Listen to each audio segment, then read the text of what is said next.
my co-founder now has at this time, maybe a 7 or 8 or 9 month old.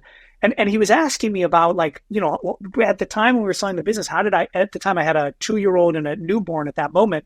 How did I do it? And again, the brain's such a crazy thing that I don't really remember, but we got it done and we got through it. And maybe, again, your comment about trauma, which I picked on a little bit, perhaps is accurate because my brain's totally hidden it. It was so bad, like my brain hid it, or it wasn't that bad at all. And I don't know. So that's one thing from the past. But you asked me, how do I think about it going forward? I'm foolish enough to think I can balance it all. And I say foolish because the data shows I can't, and I will drop something, even though I'm at this moment arrogant enough to think I can do it.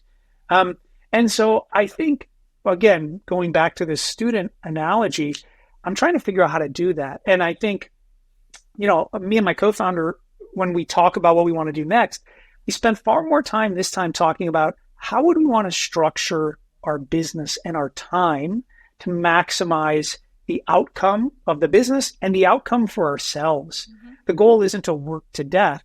To your question about when I had no kids, it was easy to work 50 or 60 hours. It was easy to work all the time, right? When my wife would go to sleep, I'd sit and do more emails. And email is this poison that is this never ending thing where you could always just respond to one more person or just write up one more thing.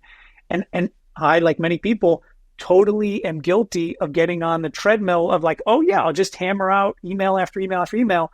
And again, in hindsight, did that even matter? Did I even need to do those? And so I think the thing I'm trying to think about having a family and going forward with this is, and again, maybe this may sound ridiculous, but how do you do this in a healthy way where you balance both? And I think there's people who can do it. I look at someone like Sheryl Sandberg, who tells an amazing story about being a mom and making this work and building one of the biggest businesses in history. And, I don't think I'm even at her. I'm not even close to her level. I know that she's got real zone of genius, again, zone of competency on a good day. And so I think it's doable. And I think one of the benefits I get of being the founder and the CEO is I do get to architect it in a way to try and maximize both. You're right to call out. There probably is a cost and one that I can't see and don't fully understand at this point. But I think it's worth a try. And I think, should I find that it's not sustainable or it doesn't work, one of the privileges I have now that I didn't have 5 years ago is I could say, okay, you know what? I need more help.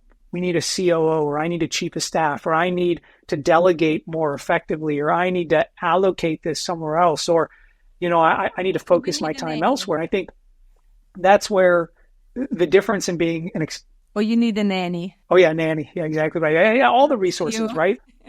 Yeah, exactly right. A nanny, all the resources, right? And that's where I think, and that's where I think you try to figure out what are you optimizing for?